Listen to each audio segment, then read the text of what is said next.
Audio Jungle. Warahmatullahi wabarakatuh.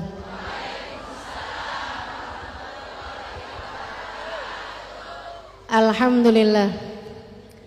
Wassalatu wassalamu ala Rasulillah Muhammad ibn Abdillah wa ala alihi wa sahbihi wa man wala. Subhanaka la ilma lana illa ma 'allamtana innaka antal alimul hakim. Rabbi syrah li sadri wa yassir li amri wahlul 'uqdatan min lisani yafqahu qawli, amma ba'du. Alhamdulillah, sama-sama kita doakan semoga pengurus Masjid Al-Ittihad senantiasa dalam rahmat ridha Allah Subhanahu wa taala. Semuanya biar pada sehat. Mudah-mudahan semua yang hadir juga di majelis ini, mudah-mudahan Allah karuniakan kepada kita segala kebaikan bagi dunia hingga akhirat. Biar pada sehat semuanya zahir batin insyaallah, amin ya rabbal alamin.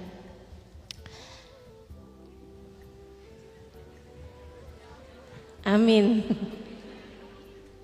Mudah-mudahan Ustazah juga sehat katanya, amin. Mahal ya sehat itu ternyata. Alhamdulillah. Tapi kalaupun sakit, mudah-mudahan Allah kasih sakit kita badannya aja, hatinya biar gak pernah sakit, pikirannya biar gak pernah sakit, imannya biar gak pernah sakit, rasa hatinya biar gak pernah sakit insyaallah, amin ya rabbal alamin. Dan mudah-mudahan sakit di dunia bikin kita gak kesakitan di akhirat nanti. Tapi bukan berarti minta sakit ya, cuman kalau lagi dikasih sakit di dunia ngingetin kita sama surga. Mudah-mudahan di akhirat kita gak dikasih sakit-sakit lagi, amin ya rabbal alamin. Baik, bismillah, kita akan lanjutkan kajian kita di tafsir surat Yasin. Kemarin katanya sampai di ayat 75. Baik, sekarang 76 ya. Baiklah, sebelum mulai kita akan awali dengan membaca niat belajar bersama-sama. Semoga ilmu yang kita dapat jadi ilmu yang bermanfaat bagi dunia hingga akhirat. Jadi ilmu yang membuat kita selamat dunia hingga akhirat. Jadi ilmu yang membuat kita dekat dengan syafaat dari manusia terindah terbaik baginda kita Nabi besar Muhammad dari dunia hingga akhirat insyaallah, amin ya rabbal alamin. Kita baca niat belajar bersama-sama. Bismillahirrahmanirrahim. Nawaitu ta'allum wa ta'lim wan naf'a wal intifa' wal mudzakarah wat tadhkir wal ifadah wal istifadah wal hidza 'ala tamassuk bi kitabillah wa sunnati rasulillah sallallahu alaihi wa alihi wa sallam wa du'a ilal huda wa dilalata alal khair ibtigha'a mardatih wa qurbih wa thawabih wa husnil khatimah ma'al lutfi wal afiyah wa salahil akibah birahmatika ya arhamar rahimin.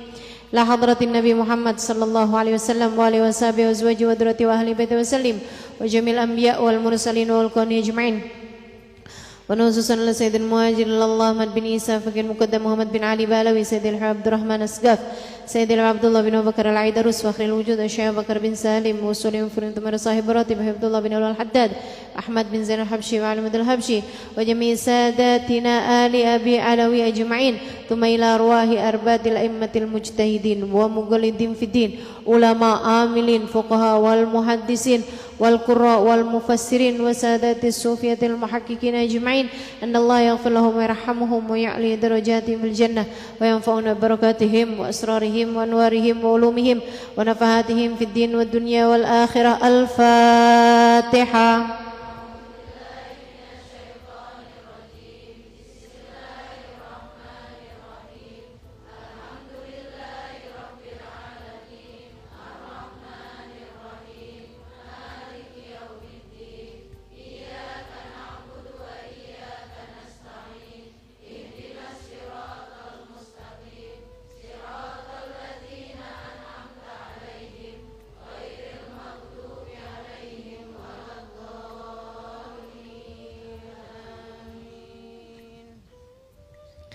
Bismillahirrahmanirrahim.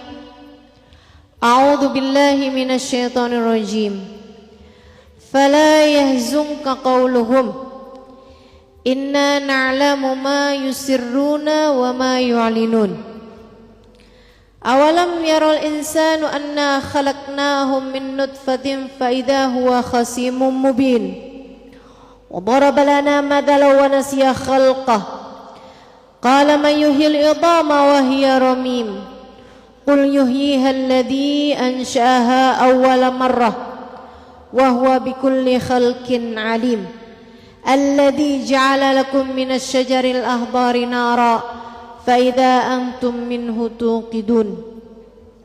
Awalaysa alladhi khalaqas samawati wal arda biqadirin ala an yakhluqa mithlahum bala wa huwal khallaqul alim. Innama amruhu idza arada syai'an ay yaqula lahu kun fayakun. Fasubhanalladzi biyadihi malakutu kulli syai'in wa ilaihi turja'un. Sadaqallahul azim wa baragha rasuluhun nabiyul wafiyul karim wa nahnu ala dzalika minasyahidin wasyakirin walhamdulillahi rabbil. Mudah-mudahan kita hatamkan Yasinnya di pertemuan kali ini insyaallah. Mari kita baca bersama-sama sebelum kita mulai pembahasan terjemahan dan tafsirnya insyaallah.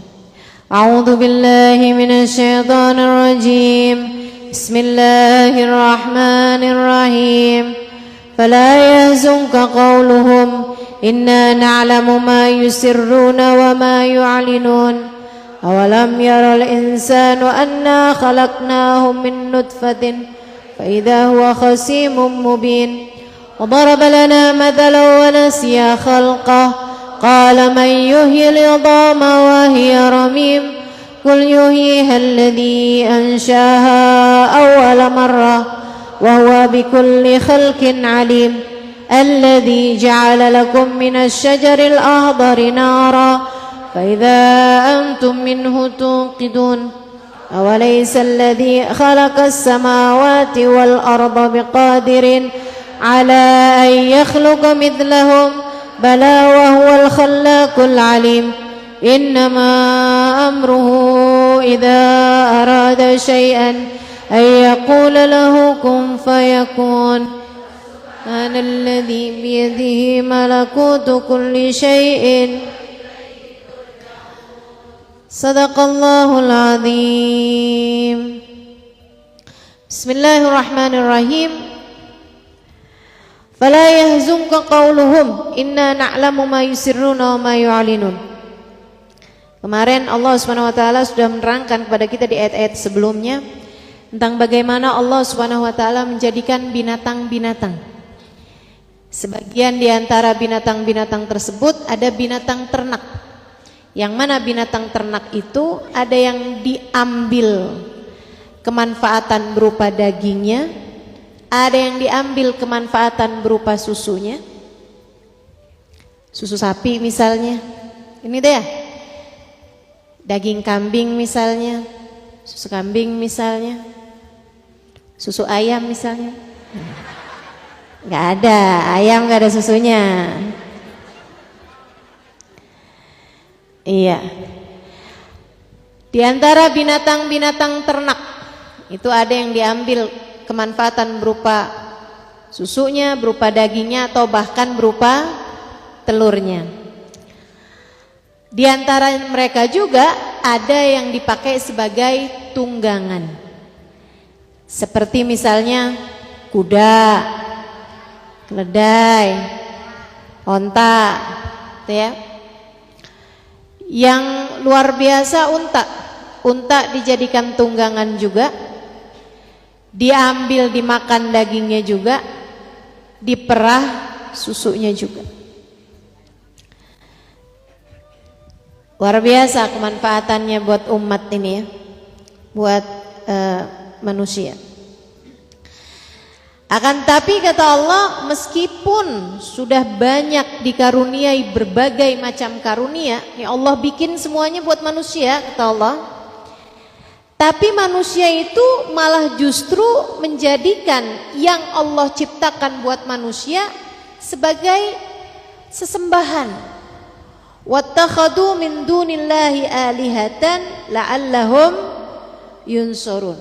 Mereka malah menjadikan apa yang Allah ciptakan itu sebagai sesembahan. Dikasih sapi, sapinya malah disembah. Ada tuh yang nyembah sapi. Dikasih pohon, ada malah yang nyembah pohon. Dikasih matahari, nyembah matahari. Dikasih api, malah nyembah api. Padahal semuanya adalah ciptaan Allah Subhanahu wa taala buat manusia. Sebenarnya sih ya, kalau umat Islam tuh insya Allah aman dari menyembah yang begitu, cuman banyak nih orang sekarang, mereka nggak nyembah api, nggak nyembah api, tapi nyembah sesuatu yang lebih panas dari api, namanya duit.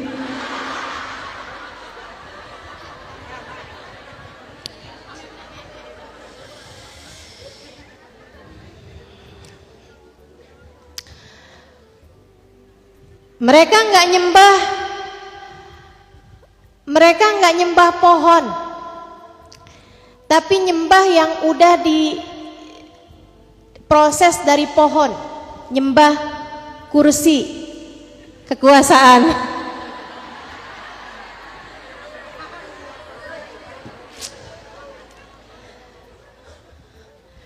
Mereka nggak nyembah manusia, apalagi binatang, ini umat Islam nih. Tapi mereka menyembah suaminya, mereka nyembah anaknya, segitu takutnya sampai buat suaminya dia menghalalkan segala cara, sampai datang ke dukun,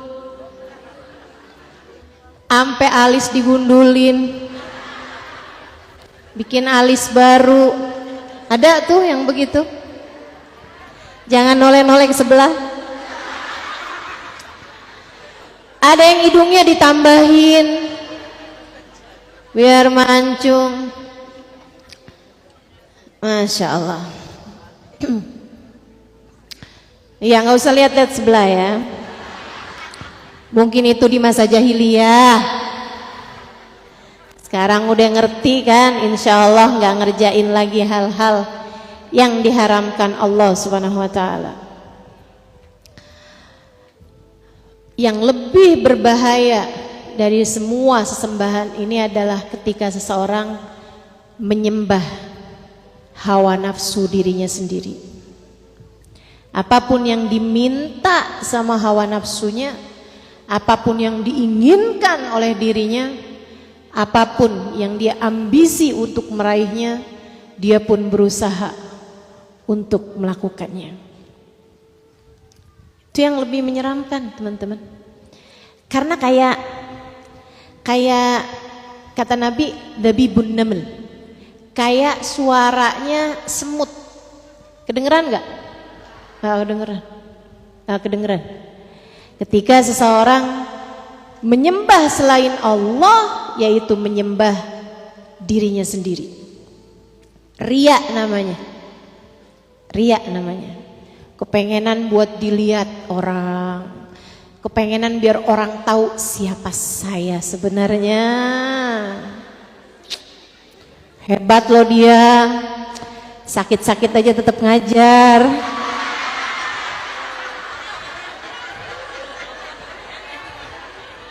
Bahaya. Bahaya urusan sama perasaan. Bahaya.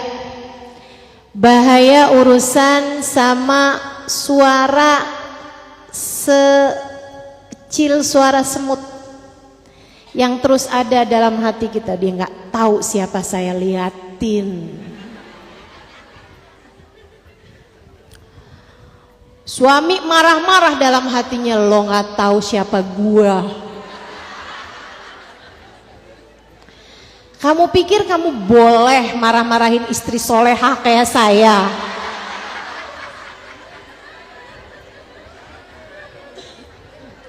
Kamu nggak tahu siapa saya.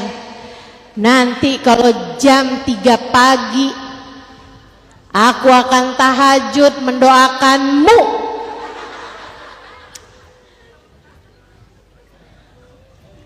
Itu tuh beneran malam-malam jam 3, ya Allah kau lihat seperti apa kedoliman suamiku padaku.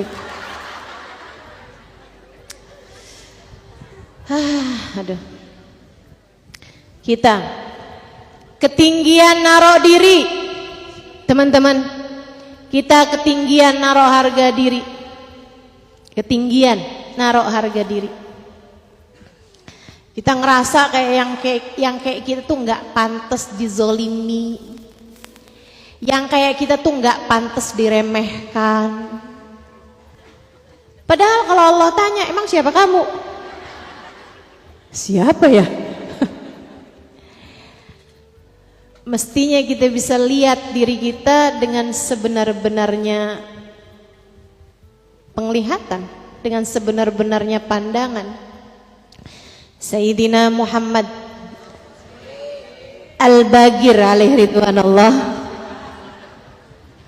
Udah sholawatan aja.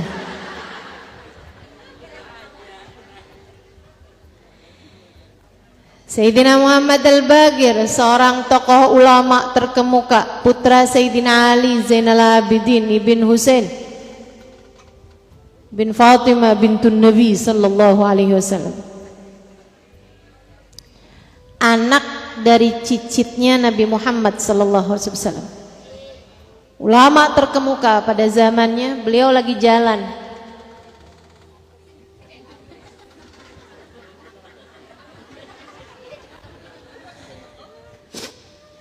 Beliau lagi jalan di jalanan, di belakangnya ada murid-muridnya. Tentu ada perempuan di dalam rumah, rumahnya di atas. Dia habis nyuci ikan. Dia habis cuci ikan, teman-teman. Habis cuci barang-barang kotor. Air bekas cuciannya itu bau amis, bau kotor lah gitu. Begitu aja dilemparkan dari jendela dan tepat mengenai guru mulia Sayyidina Muhammad Al-Bagir alaihi ridwanullah. Kebayang beliau lagi jalan dengan jubah putihnya, dengan karismanya, dengan kewibawaannya, tiba-tiba kena air bekas cucian ikan. Muridnya kebayang dong marahnya. Woi!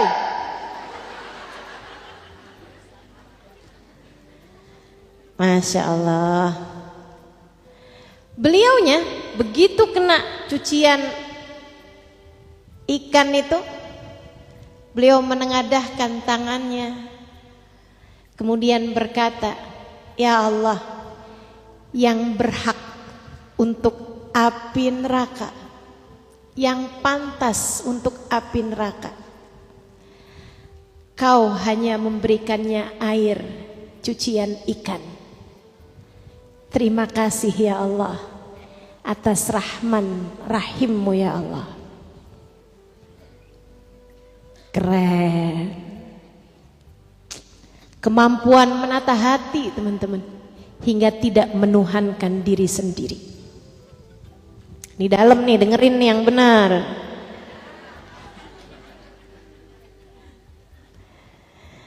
Jadi kalau kamu lagi marah-marah, kamu lagi merasa tersinggung, kamu lagi merasa tidak diorangkan. Nah nih bahasanya ya. Saya kok jadi istri tapi kayak gak dianggap. Saya kok jadi saudara tapi gak dihargai sama saudara saya. Saya kok jadi teman tapi dia berkhianat. Saya kok jadi orang tapi tidak diperhitungkan. Itu kan sering banget. Kamu setiap kali merasa begitu, kamu bilang sama diri sendiri, jangan-jangan bukan tidak dihargai, tapi saya yang jual diri terlalu mahal. Jangan-jangan bukan tidak dihargai, tapi kita yang melihat diri terlalu mahal. Hargamu ketinggian, mundur.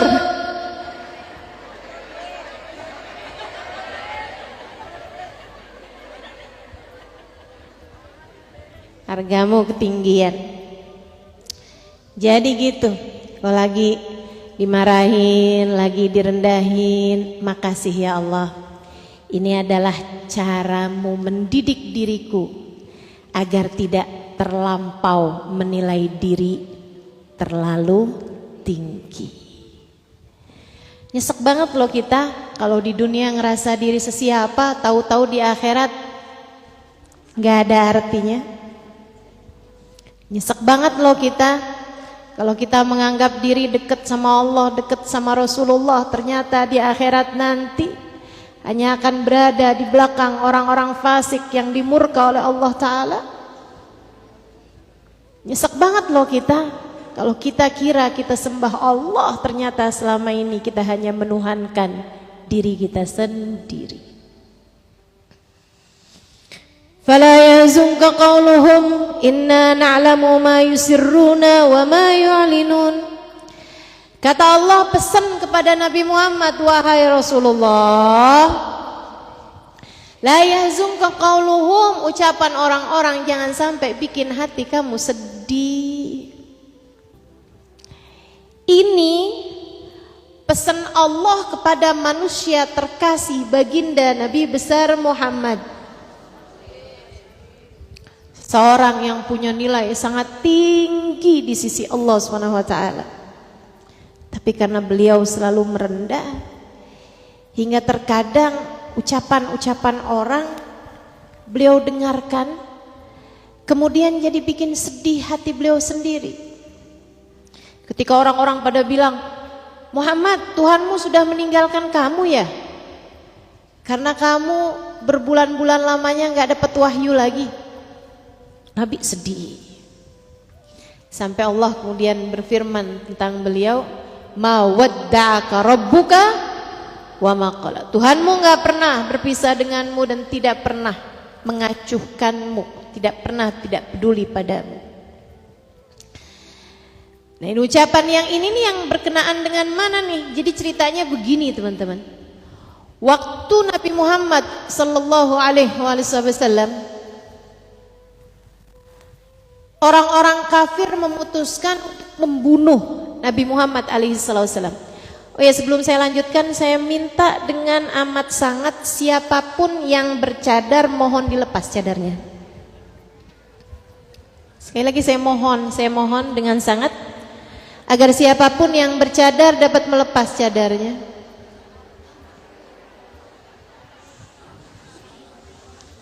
Udah biasa aja kali, saya ngomong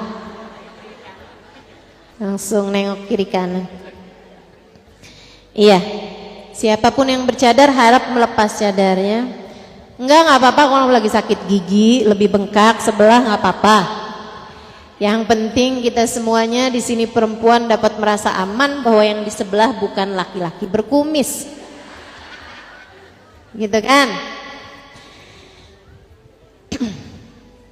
Baik. Saudaraku sekalian yang saya muliakan, waktu orang-orang kafir Quraisy memutuskan untuk membunuh Nabi Muhammad, saat mereka melihat sudah nggak ada jalan lain, ini kayaknya kita nih diem-diem, tapi dihabis-habisin nih, diketawa-ketawain nih umat Islam, kata orang kafir Quraisy. Kalau gitu nggak ada jalan lain nih kayaknya ngadepin Muhammad, yuk kita kerjain aja bareng-bareng, kita bunuh aja Muhammad. Ada tuh yang hadir di situ orang-orang yang berkhianat dari keluarga baginda kita Nabi besar Muhammad. Ya maksudnya kayak sepupunya atau ininya yang memang nggak Islam, didengar-dengar kabar kalau Nabi Muhammad akan berangkat hijrah pada malam Senin. Jadi mereka bilang, ya udah dah, jangan sampai keduluan dia hijrah, nanti malam nih, malam Senin nih, yuk kita sama-sama bareng-bareng berjaga di depan pintu rumahnya Muhammad. Begitu dia keluar, kita habisin bareng-bareng, kita penggal kepalanya bersama-sama, sehingga Bani Muttalib dan Bani Hashim nggak bisa nuntut apa-apa selain membayar diat. Diat itu membunuh kalau disengaja dan dimaafkan, atau pembunuhnya rame-rame jadi nggak jelas siapa yang bunuh, itu mereka harus membayar diat, semacam tebusan kepada keluarganya berupa 100 ekor unta. Itu hukumnya di masa itu, dan juga memang dipakai juga dalam Islam. Suara kambing itu jadi kayak backsound gitu ya.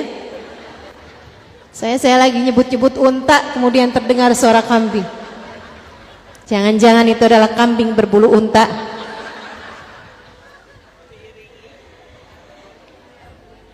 Baik. Iya betul itu ya, suara kambing ya.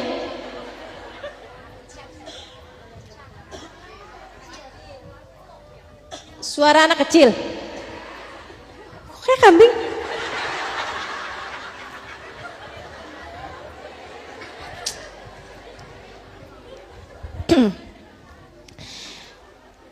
Akhirnya mereka pun memutuskan semacam itu, maka sekitar beberapa belas orang yang badannya gede-gede itu ya, badannya besar-besar, kemudian ahli-ahli perang dan orang-orang yang paling besar permusuhannya kepada baginda kita Nabi Muhammad alaihissalam, pemimpin qabilah, atau kalau pemimpin qabilahnya itu udah tua, maksudnya pemuka-pemuka Quraisy, pemuka-pemuka suku kafir Quraisy ya, orang Quraisy yang kafir.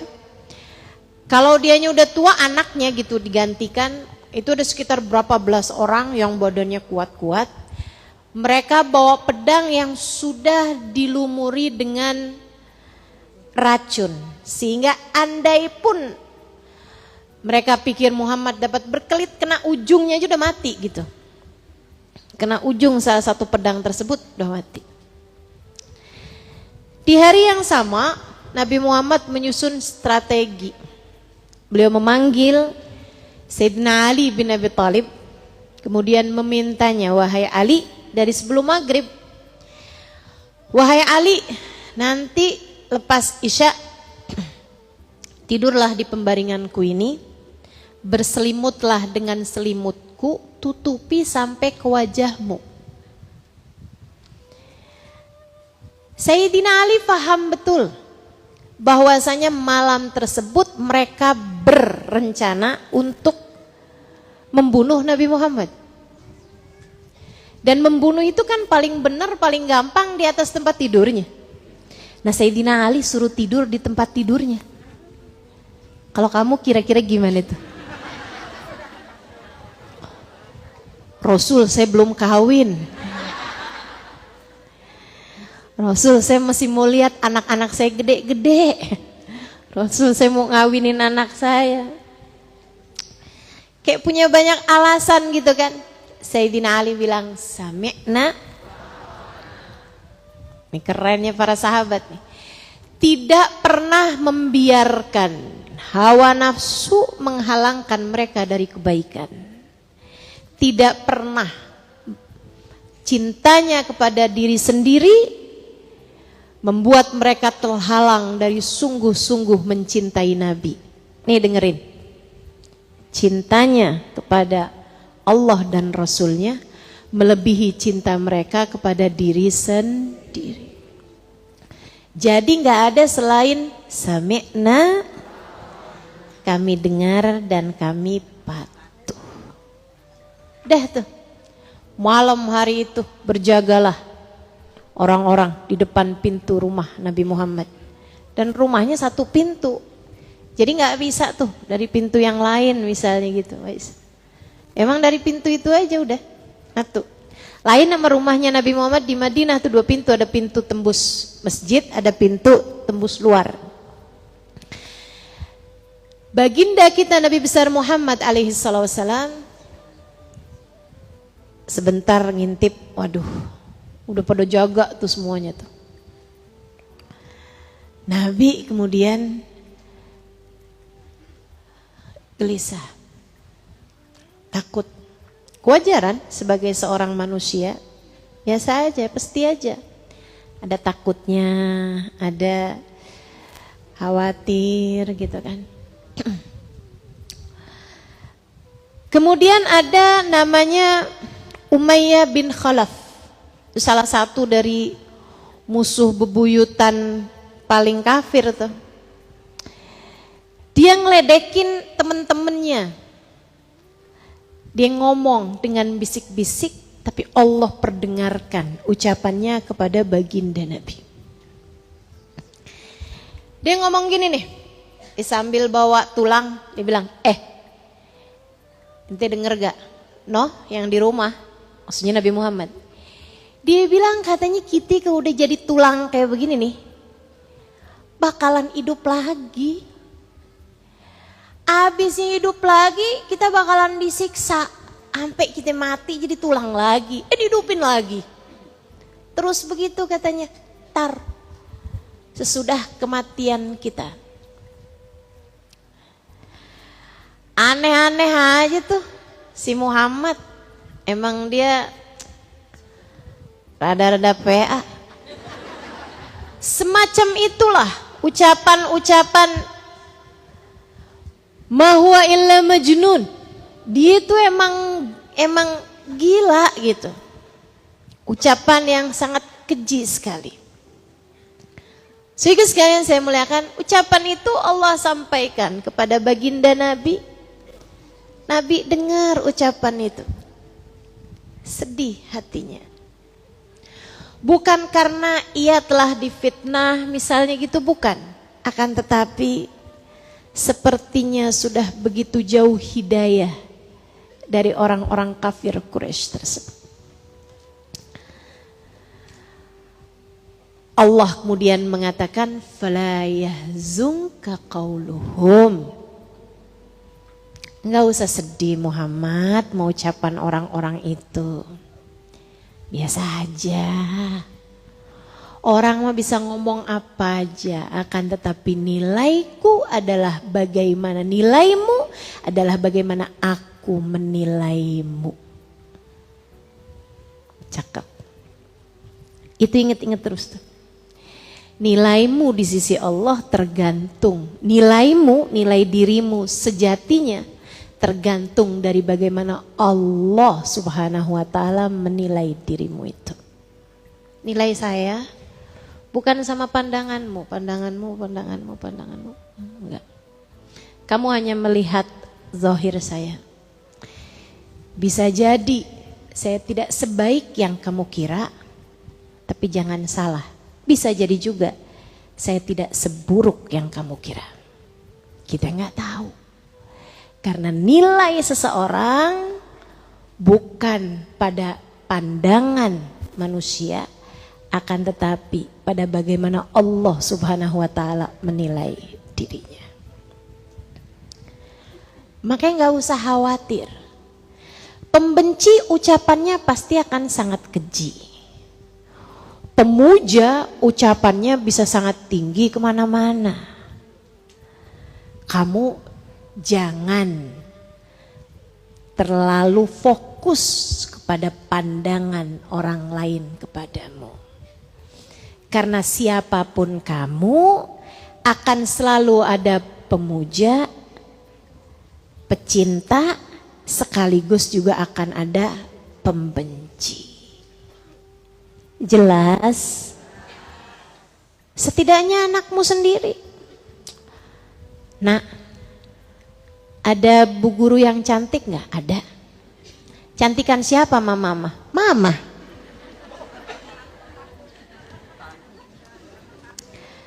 Nak, kamu kan pernah lihat Ustazah Halimah? Pernah mah. Cantikan mana sama mama?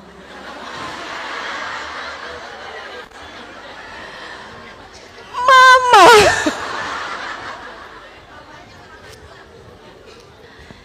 Kecuali kalau mama lagi ngomel-ngomel. Pecintamu pasti hanya akan melihat kebaikan-kebaikan dalam dirimu. Sebagaimana pembencimu hanya akan melihat keburukan-keburukan dalam dirimu. Nilaimu bukan pada pandangan pecinta, bukan pula pada pandangan pembenci. Nilaimu ada pada pandangan Allah. Yang tahu siapa hakikatnya dirimu saat kamu sedang sendirian. Yang tahu apa yang berisik di hatimu saat tiada sesiapapun yang dapat mengetahui. Yang tahu suudonnya hatimu, yang tahu betapa kamu melihat dirimu sebagai seseorang yang begitu berharga, yang tahu kalimat-kalimat busuk yang kamu sampaikan di dalam hatimu ketika kamu melihat seseorang yang tidak kamu sukai.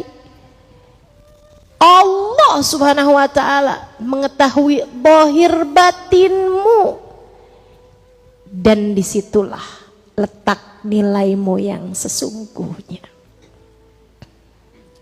Saya ingat ucapan Hubabah Bahiyah.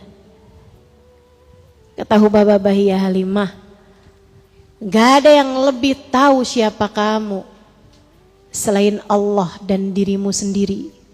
Jangan pernah biarkan penilaian orang mengelabuhimu dari melihat dirimu apa adanya.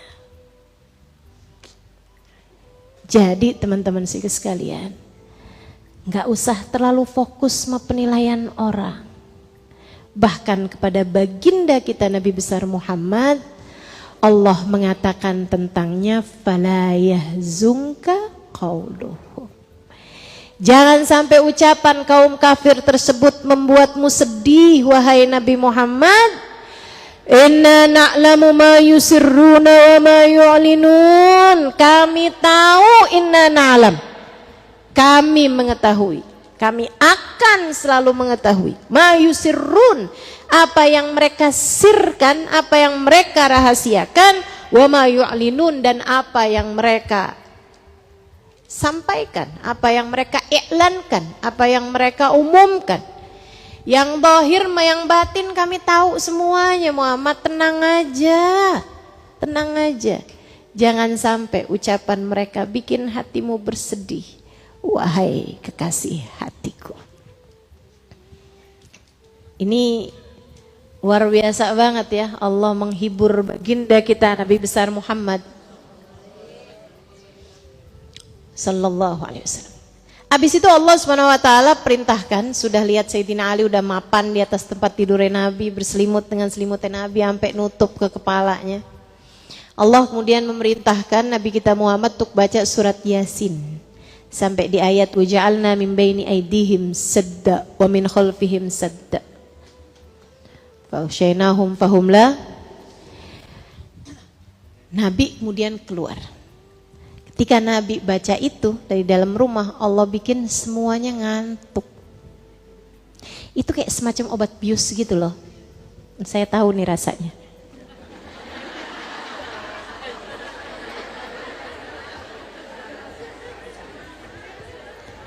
Kayak nggak sadar apa-apa gitu loh. Tiba-tiba di mana saya ya? Nggak tahu lagi gitu. Itu teman-teman saya sekalian kayak semacam itu gitu. Tiba semuanya tertidur. Tertidur. Obat bius paling sakti yang ada di atas muka bumi. Obat bius langsung dari Allah Subhanahu wa taala. Wajalna min baini aydihim sadda min khalfihim sadda. Faghshaynahum fahum la yubsirun.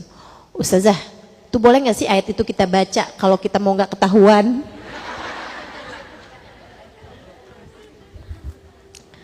Lah kamu pakai ayat Quran bukan pada yang semestinya. Mereka pun semuanya pada tidur. Sampai kemudian Nabi Muhammad mengambil tanah meletakkannya di kepalanya orang-orang tersebut, debu taruhin di kepalanya. Kemudian Nabi Muhammad berkata kepada tadi itu Umayyah bin Khalaf, dan Nabi Muhammad, "Bala, analladzi qultu dzalik." Ya, sayalah yang mengatakan hal itu. Bahwa ketika kita sudah menjadi tulang, Allah Subhanahu wa taala akan dapat mengembalikan kita kembali kepada bentuk yang sebelumnya.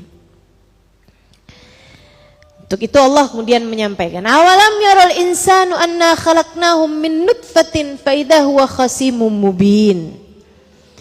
Tidakkah dia ini, si insan tadi ini, si manusia tadi ini, yang bilang bahwa kalau kita udah jadi tulang, emang bisa gitu Allah balikin? Emang bisa gitu Tuhannya Muhammad balikin?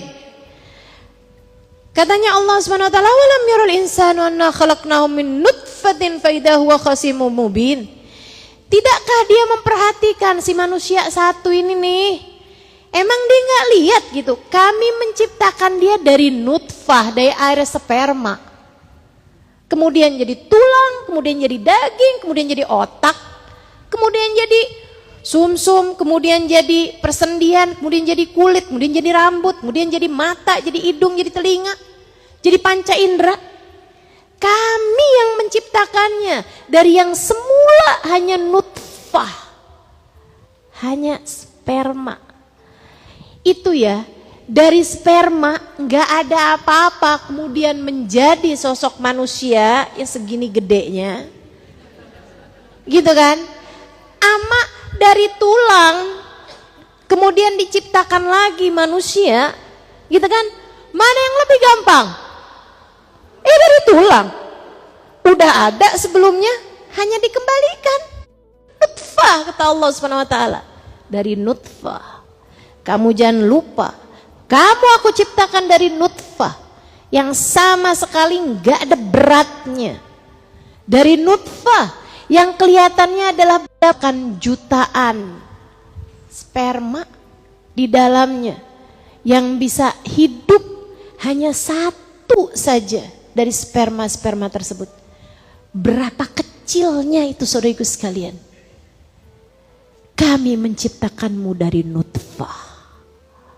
Kemudian menjadikanmu dari yang asalnya nggak ada menjadi ada seperti ini, bukankah gampang banget untuk mengembalikanmu dari tulang kemudian menjadikanmu seperti sedia kala? Jauh lebih gampang balikin daripada menciptakan yang asalnya tidak ada. Awalam yarul insanu anna khalaqnahu min nutfatin fa idza huwa khasimun mubin. Kok bisa-bisanya dia nggak ngelihat dirinya diciptakan dari nutfah, kemudian dia jadi musuh yang sangat jelas, nantang-nantang, petantang-petenteng sama Allah, sombong, dia kira kami nggak mampu.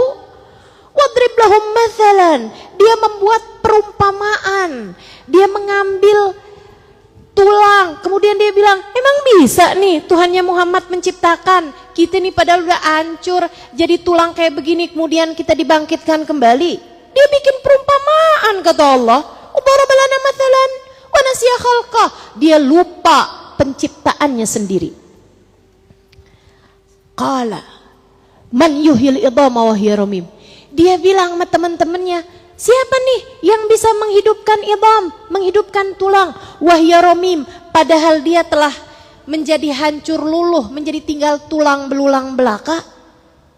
Kul, bilangin sama dia Muhammad, sampein sama tuh orang, yuhyihalladzi ansha'aha awwala marrah, yang bisa menciptakan dia kembali, yang bisa menghidupkan dia kembali adalah yang telah menciptakannya sejak tidak ada apapun. Yang telah menciptakannya dari semula dia nggak ada menjadi ada. Begitu rumitnya Allah ciptakan manusia, teman-teman. Ada kulit, ada daging. Si kulit ini nutupin daging. Daging itu kemudian nutupin tulang. Di dalam tulang itu terdapat, di sumsum itu saudaraku sekalian, saraf-saraf manusia berada. Luar biasa. Itu kan? Makanya kalau ketekan sarafnya namanya saraf kejepit.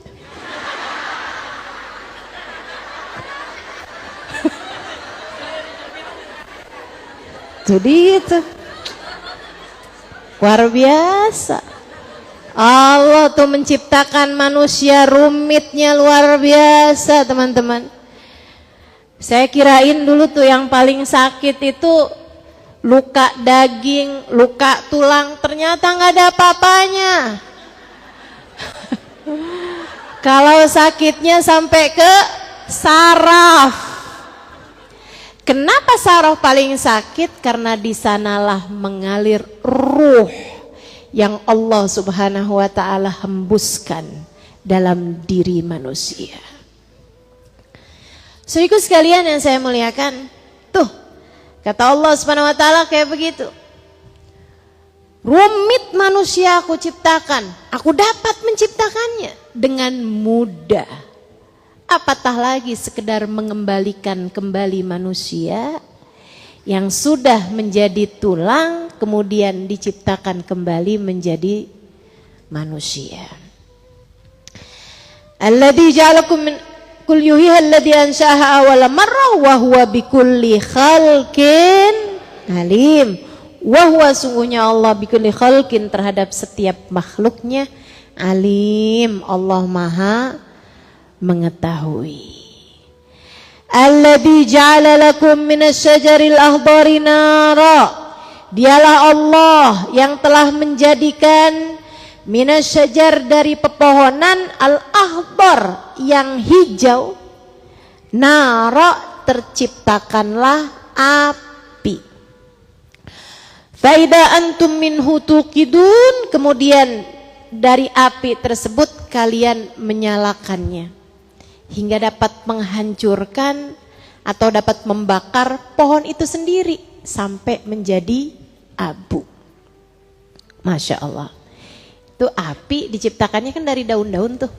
Makanya kan ada yang digesek tuh pohon tuh, gesek terus timbul api, percikan api. Sebagian daun, beberapa daun-daun, nah itu bisa tuh digesek-gesek kemudian terciptakanlah api. Jadi sekalian saya muliakan, makanya sering terjadi kebakaran hutan, gitu kan? Dari gesekan-gesekan daun-daunan kering. Asalnya hijau, jadi kering, kemudian tergesek, ada apalah secara kimianya terjadi, kemudian terjadilah percikan api. Kemudian api menyambar, kemudian api membakar pohon itu sendiri. Tuh Allah tuh bisa begitu. Dari barang yang dia ciptakan menghasilkan sesuatu yang menghancurkan barang itu sendiri. Kita manusia mudah-mudahan tidak dihancurkan oleh dosa yang kita perbuat sendiri. Kita juga gitu. Kita manusia diciptain nih. Tapi ngerasa saya pinter, saya berkuasa, saya punya uang, saya punya jabatan, saya punya harta, saya cantik, saya hebat, saya pinter, saya kuat, saya.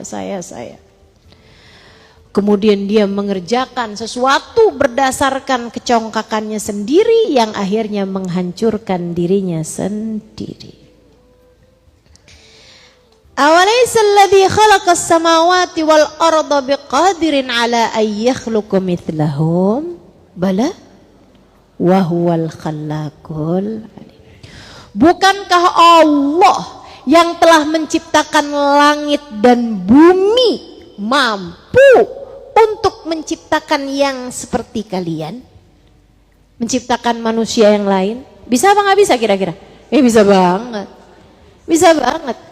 Nyiptain langit, bumi, teman-teman saudaraku sekalian, menciptakan bintang gemintang yang jauh lebih besar daripada dirimu.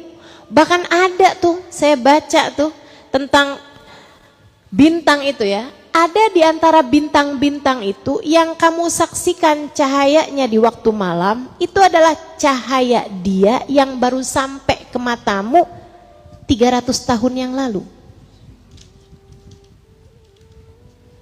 Jadi pantulan cahayanya itu baru nyampe ke mata kita, padahal dia ada di situ itu 300 tahun yang lalu. Itu adalah cahayanya 300 tahun yang lalu, baru kamu lihat sekarang. Kenapa gitu? Dari jauhnya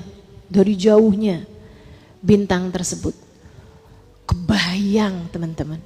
Dan dari gedenya bintang tersebut kebayang yang menciptakan makhluk-makhluk sebegitu besar-besarnya, yang menciptakan makhluk-makhluk yang sebegitu kecil-kecilnya. 4 tahun yang lalu dunia dibikin berhenti hanya karena satu virus yang baru bisa kelihatan oleh mikroskop. Bener gak sih? Betul ya? Yang sudah dibesarkan ribuan kali baru bisa kelihatan bendanya. Bisa bikin dunia cuti 2 tahun. Bandara tutup teman-teman 2 tahun. Masjid sampai bisa tutup. Masya Allah, Masya Allah. Allah lagi mau ngasih tahu, nih, alladzi khalaqas samawati wal ard biqadirin ala ay yakhluqa mithlahu. Yang menciptakan langit dan bumi, yang menciptakan barang besar, barang kecil, lebih besar darimu berjuta-juta kali, lebih kecil darimu berjuta-juta kali. Allah mampu melakukannya. Apakah menurutmu ia tak mampu menciptakan yang sepertimu? Gampang banget. Kamu buat dihancurkan sama Allah gampang banget. Kamu buat sama Allah gampang banget. Kamu buat sama Allah gampang banget. Kamu buat dipites sama Allah gampang banget. Kamu buat disentil sama Allah gampang banget. Tinggal pilih mau diapain.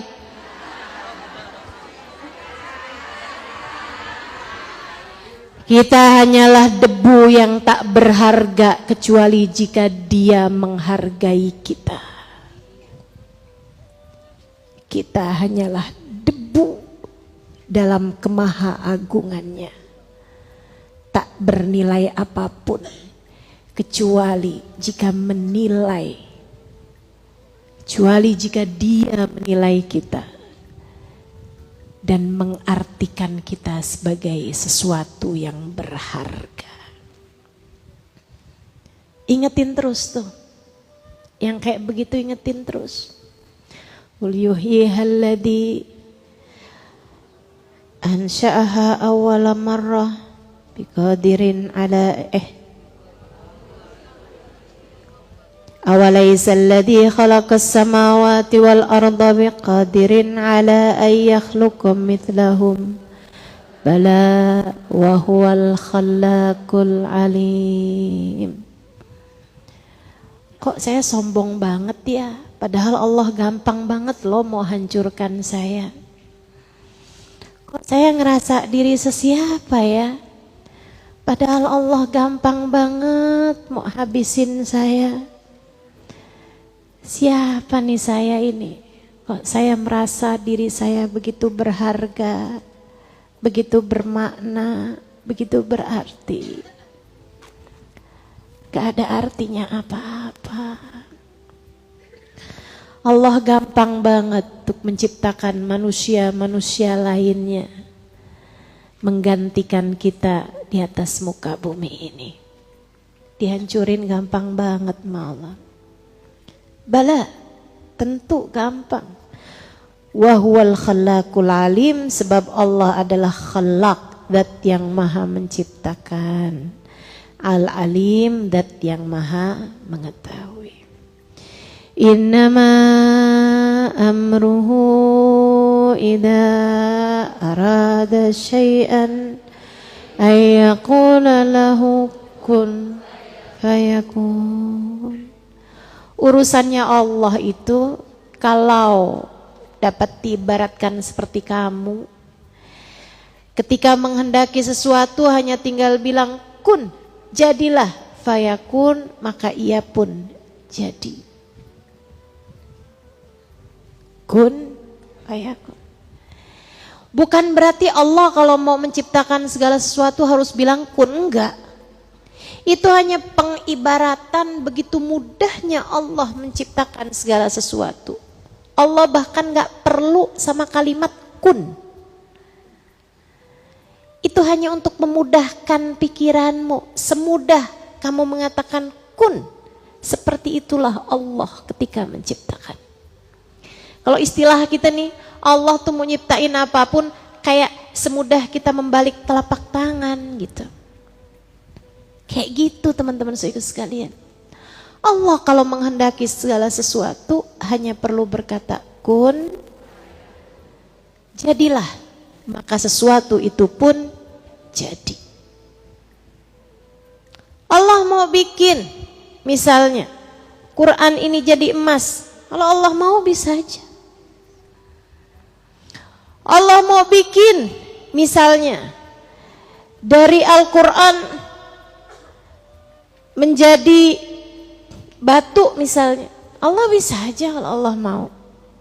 Apapun aja Allah bisa kerjakan saudaraku sekalian. Meskipun tentu saja Allah Subhanahu wa taala itu innallaha la yughayyir ma biqaumin hatta yughayyiru ma bi anfusihim.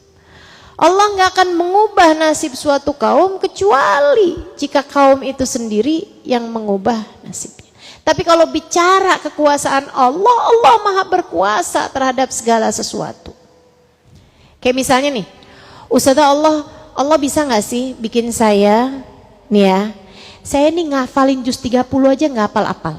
Tapi bisa nggak Ustazah, Allah tuh bikin saya tiba-tiba bangun tidur dalam keadaan sudah hafal 30 juz Al-Quran. Ya kalau bicara tentang kemahaan Allah bisa aja. Kalau bicara tentang Rahman Rahiman Allah bisa saja.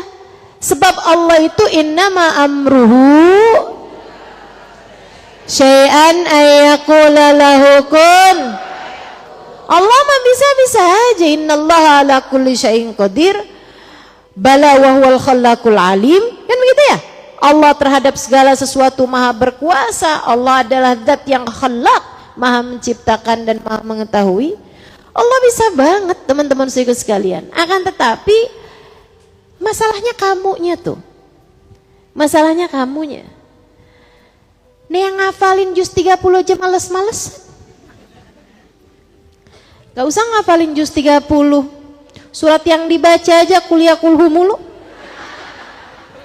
Kalaupun ganti kulaudu birabil falak, kulaudu birabil nas. Kemudian kamu berharap, ya Allah jadikan saya penghafal Al-Quran, ya Allah jadikan saya penghafal Al-Quran.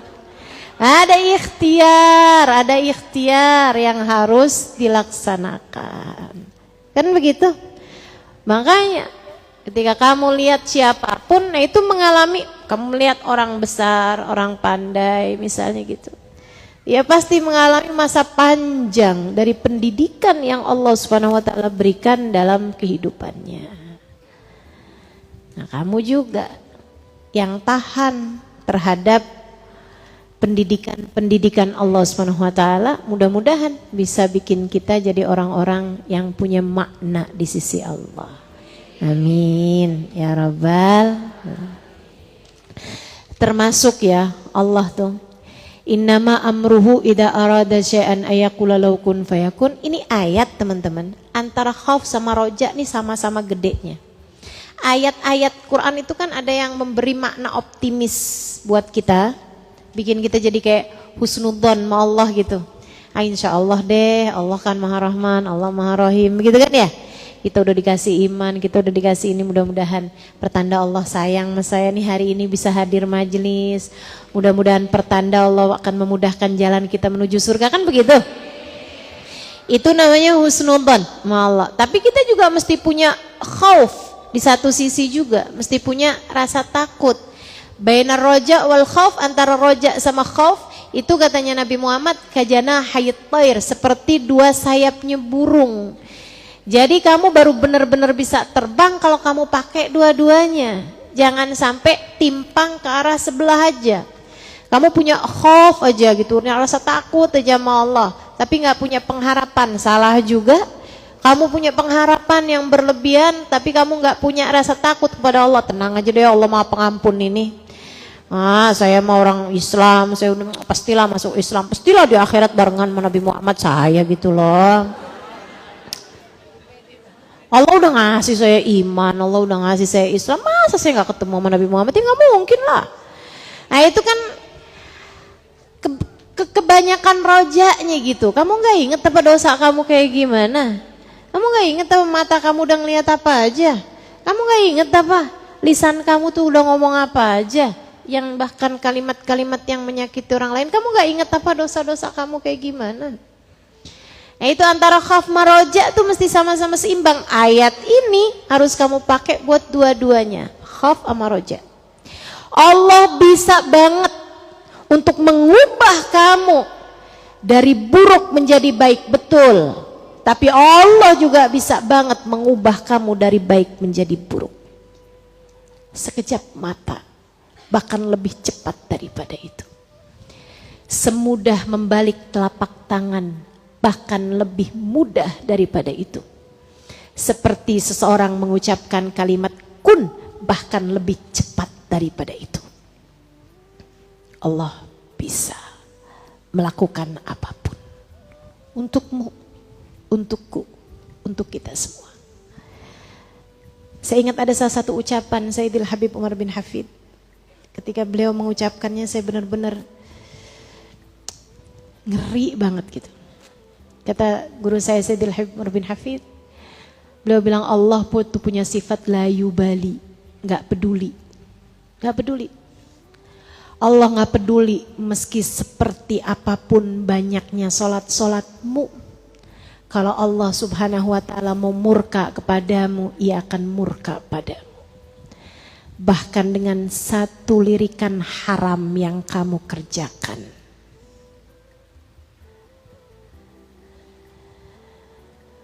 Allah kalau mau murka kepadamu, Allah bisa murka kepadamu. Dan Allah gak peduli. Meskipun ada berapa banyak hari-hari kamu berpuasa, puasa sunnah sekalipun. Hanya dengan satu kalimat mungkar, satu kalimat tidak baik keluar dari lisanmu, dan Allah tidak peduli.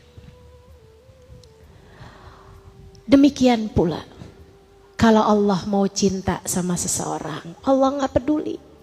Meski gunung-gunung dosa telah dilakukannya, meski berbagai macam celak dan noda telah ada dalam catatan amal perbuatannya, Allah nggak peduli. Allah nggak peduli. Kalau Allah mau cinta, Allah bisa mencintainya hanya dari satu kalimat zikir yang telah dia lantunkan. Kalau Allah mau mencintainya, Allah bisa mencintainya hanya dari satu hembusan nafas saat dia mengingat Allah Subhanahu wa taala. Maka berhati-hatilah menilai orang. Berhentilah menghukumi orang. Dia ahli neraka, dia pantas untuk masuk neraka. Siapa bilang? Siapa bilang? Meski seperti apapun dosanya, kamu gak tahu. Sebab Allah punya sifat la yubali. Allah tidak peduli. Bisa jadi seorang pelacur Allah cintai hanya karena ia memberi minum seekor anjing. Bisa jadi seorang perempuan ahli ibadah Allah murkai hanya karena ia tidak memberi makan kucing yang dia pelihara di dalam rumahnya sendiri. Bukankah begitu Nabi Muhammad bercerita? Maka jangan pernah sibuk untuk menghukumi orang lain. Itu bukan tugasmu melakukannya. Kamu hanya perlu sibuk untuk melihat diri sendiri, berusaha memperbaiki langkah dalam kehidupanmu, melihat dirimu, kemudian menundukkan kepala, seraya mengatakan, ya Allah, saya debu dalam kemaha besaranmu. Ya Allah, sayangilah debu tak berharga ini. Kasihanilah debu tak berharga ini ya Allah. Sayangilah debu tak berharga ini. Sebab meski begitu banyak dosa-dosanya, ia adalah umat dari manusia terkasih, bagindamu Nabi besar Muhammad sallallahu alaihi wasallam. Innama amruhu idza arada syai'an ay yaqula lahu kun fasubhanalladzi biyadihi malakutu kulli syai'in wa ilaihi turja'un. Maka maha suci Allah yang pada kekuasaannya, pada tangannya, pada kekuasaannya malakutu kulli syai'in. Malakut, kerajaan segala sesuatu ada pada genggamannya. Kekuasaan terhadap segala sesuatu ada pada tangannya. Wa ilaihi turja'un. Dan hanya kepada Allah lah kalian semua akan dikembalikan. Sadaqallahul azim. Ingat terus itu. Yang maha agung hanya kita, hanyalah makhluk yang hina. Yang maha mulia Allah, kita hanyalah makhluk yang tak ada harganya.